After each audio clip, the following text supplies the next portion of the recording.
What is the first thing that comes to mind when you think of graphic design?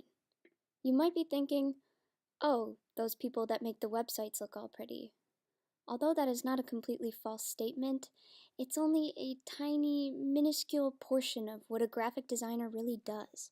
Graphic design is incredibly prevalent in this society. Our lives revolve around the internet and technology. Your social media is blurting out advertisements 24/7, which graphic designers take part in making. If you take a look around, you'll start to realize just how much influence a graphic designer has on our world today. They make our magazines, brochures that companies hand out, calendars, templates on Microsoft Word, and many logos that you've seen, and the list goes on and on. As this presentation goes on, I hope to explain how rhetoric is used in this discourse community and show a hypothetical situation that puts rhetoric in action. In Project 1, I had the opportunity to explore an organization called the AIGA, which stands for American Institute of Graphic Arts. As I looked at their webpage, I discovered just how important Kairos is, or the timing of things, in order to draw the attention of their target audience. An example of this can be found in where they put their donation link. I've seen other websites where they put their donation link front and center and it's huge, and I feel that these graphic designers realize that that just makes them look desperate. So in this moment, they used ethos and put their credibility first in order to gain the trust of their target audience, which is very important. Also, before the donation link, they put what they offer, what they're for, and some advertisements. They still made their donation link pop by making it a different shape, but they put it off to the right. And this proves to me that they're not all about the money, and they care about their audience's experience. Although every rhetorical device is important, the one that is most emphasized in the graphic design community is pathos, or dealing with your audience's emotions, because that's basically a graphic designer's job description.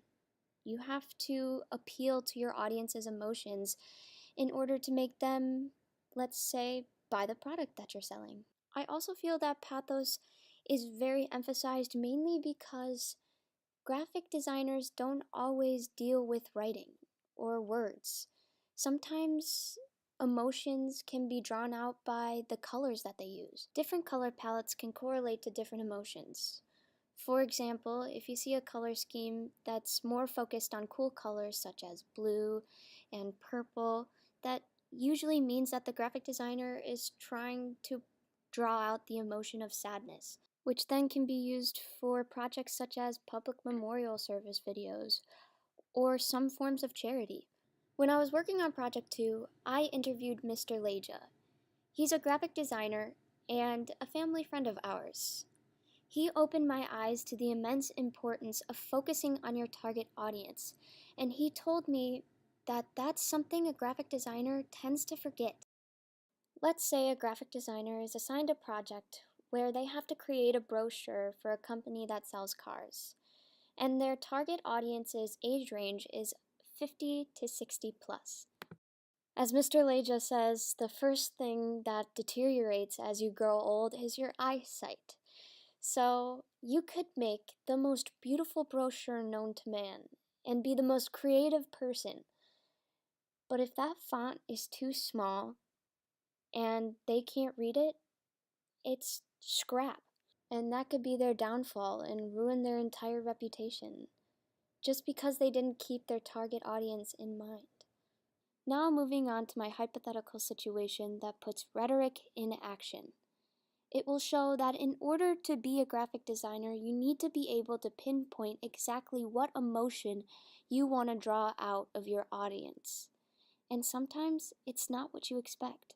This situation is based off a project that Mr. Leja was actually assigned. And it proves to me that it takes a lot more than just knowing how to work the software to be a graphic designer. Let's say you're hired by a company to make a video that persuades your audience to donate to a charity. The whole event is dedicated to a family who had just lost their son to some form of brain cancer, and the charity is to raise money to find a cure.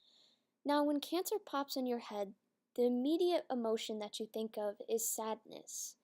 So you would think that the color palette that you want to go for in this video is kind of gloomy, dark, using some blues and purples and gray tones.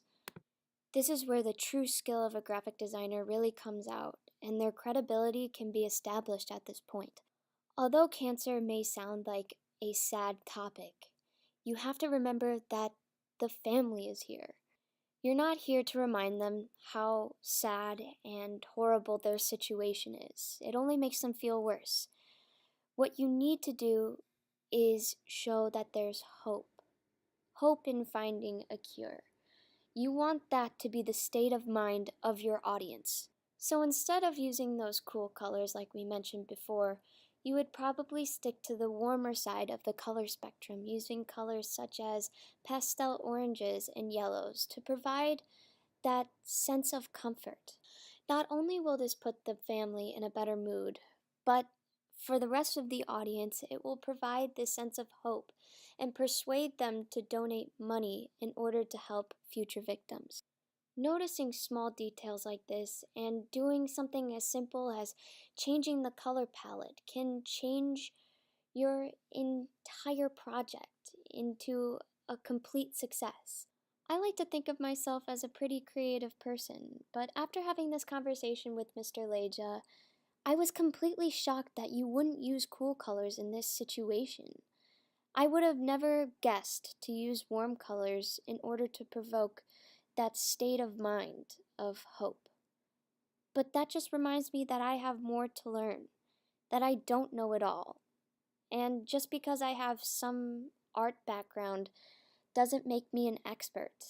I hope I was able to portray just how important rhetoric is in the graphic design community. Exploring this topic really brought me clarity as an undecided major that this could be something I potentially get into. Thank you for watching, and I hope you enjoyed my presentation.